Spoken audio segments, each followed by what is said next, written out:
from the playoffs at all. Minnesota, that monster third quarter, emphasized Friday. A 16-point margin in this one. Minnesota held the Suns to 0 of 5 from beyond the arc. Again, Phoenix did make a bunch in the fourth, but by that point, it was way too late.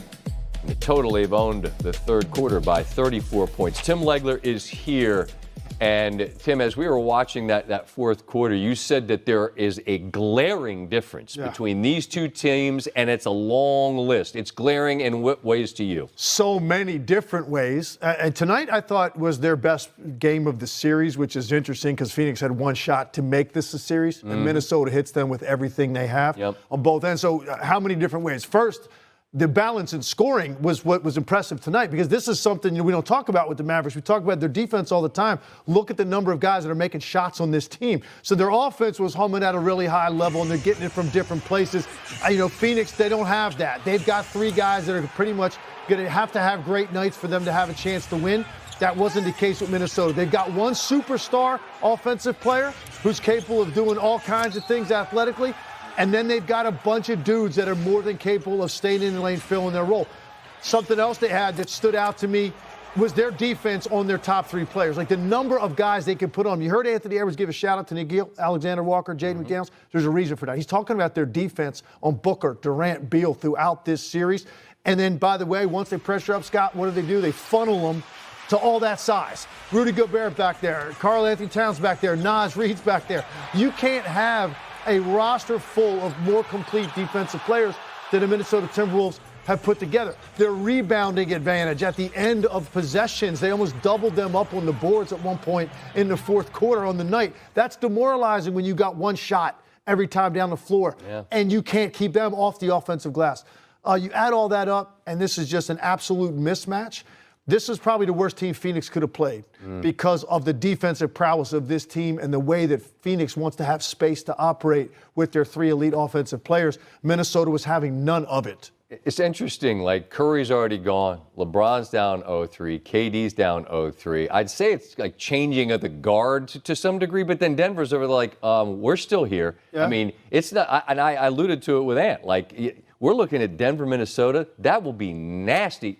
Got to get those one wins. But, I mean, it's pretty clear they're on a collision course That here. guard changed last year. So it's only 1 year of that. So Jokic is still a young player. So, they're included in that. So Anthony Edwards, Shai Gilgeous-Alexander, number one seed in the West, Luka Doncic. I mean, these are the guys that are coming for them, and it's almost a little bit sad to see this. Like Curry's already home. LeBron and Durant now on the brink of joining him pretty quickly. Yeah, well, I mean, it's sad, but man, everything changes, Absolutely. And Ant looks like he's more than ready for this, and you can tell that there's an appetite for it, right? He's like, hey, I don't know what this is. I've been home. He didn't want to go home, and no doubt about it. It doesn't kill everything in front of him. That's what he wants to do. Apt description I've ever heard a guy give about his own game. I'm rarely speechless, so I'm like, all right. Well, let's continue the conversation here. It's how Leg's going to hang out as we get into the Clippers and the Mavericks. This series was knotted up. I didn't do the math right, but they didn't have enough. I mean, 71 they had? We'll get the math right, I promise. It doesn't matter. The math is that Minnesota is up 3-0 in this series, and the math doesn't make sense when you look at their contracts either for what they're paying them and what they're getting. 126, 109. It's 135 on the East Coast. All right, cut me some slack here. We welcome in John Gonzalez. John, I'm going to add that up in a second here. Let me do the quick math. 25 and 23. That's 48 plus 28. That's okay. So I was 76. Carry the denominator. Right. Yeah, it doesn't matter. The only number that matters here is Minnesota's up 3-0 in this series, and they just look like the better team from start to finish. What are you seeing out of Minnesota? You're absolutely right. I mean, man, what a reversal, right? During the regular season, the Suns had the Wolves number, and even in that last game, and then all of a sudden playoffs come around and the Wolves go, no, this is a different game now, and we're really well suited to play it, and you guys aren't. Anthony Edwards has been awesome in this series. He was again tonight, as you mentioned, 36, 9, and 5. On 52% shooting, he was really efficient, and he came up big in the fourth quarter when the game got a little dicey, when the Suns started to catch fire a little bit from three, but then Gobert and Cat both had double-doubles. The key to this series so far has been the Wolves have been awesome on the boards. They dominated again tonight, and they've been awesome in the paint. They dominated again tonight in the paint, and the Suns don't have an answer for that. They're a small team. They like to shoot threes. They didn't have Grayson Allen tonight. That really showed. They went 33 minutes without a three. It's hard to catch up with the Wolves, especially when Anthony Edwards is playing like a superstar this entire series. 22 years old, Akeem. He's here right now putting everybody on notice that he's ready to go. 7th 30-point playoff game as he matches Kevin Garnett for the most in T-Wolves history. We are seeing an ascension. We already knew he was a superstar. I remember asking you before this series started, the big knock on him when he came into the league was he didn't know if he really liked basketball. We're clearly seeing that he loves the game. He loves his teammates, and he is so invested. What are we witnessing right now? And I know that they're up 3-0, and there's a long road to go here to get to the Western Conference Finals, which is really what their ceiling could be. They could be an NBA champion for sure, but if they get to the Western Conference Finals, that's a heck of a season for this team. Regardless of that, what are we witnessing right now out of Ant?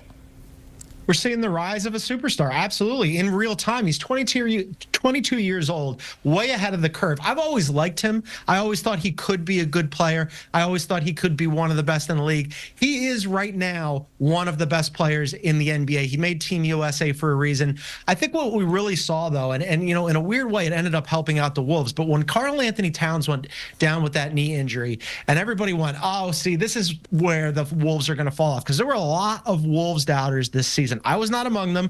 The other two people that I do the podcast with, Beyond the Arc podcast, Bill Ryder and Ashley Nicole Moss, they were like, I'm not so sure about the Wolves. And they were convinced that after Cat went down, that's when all of a sudden the Wolves would fall apart. And Anthony Edwards said, no, we're not only not going to fall apart, I'm going to make sure that we continue to win at the same rate that we've been. We're going to be in it at the top of the Western Conference all season long, right up until the wire. And that's going to be because of me. And he really stepped forward. And now in the playoffs, he's taken even another step forward where all of a sudden people are going, wow, at 22, we're always looking around for the next face of the league. Well, there's one for you right now.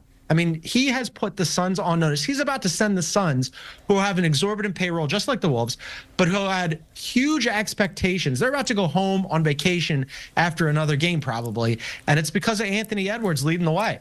Suns in 4, but Suns in 4 another kind of way. Suns in 4. I mean, they're gonna. Yeah. I mean, this has sweep written all over it. I finally added up the tally here. It was 76 combined for the big three of Phoenix, which pales in comparison to how much money they're making on their contracts. This is disappointing. And you and I talked about the big three with the Clippers and the big three with the Phoenix Suns. It's a major disappointment thus far. Oh, huge disappointment, and it's about to become a very difficult offseason. You see how much money they're all making right there. They're about to become a very expensive team, which, because of the new rules, makes it very restrictive on how you can build around them. With the new tax, with the new rules, you can sign your own guys. They just re-signed Grayson Allen to a new deal. They can bring back Royce O'Neal, who's going to be a free agent. But after that, you're looking at minimum contract guys. So then you might think, all right, well, what can we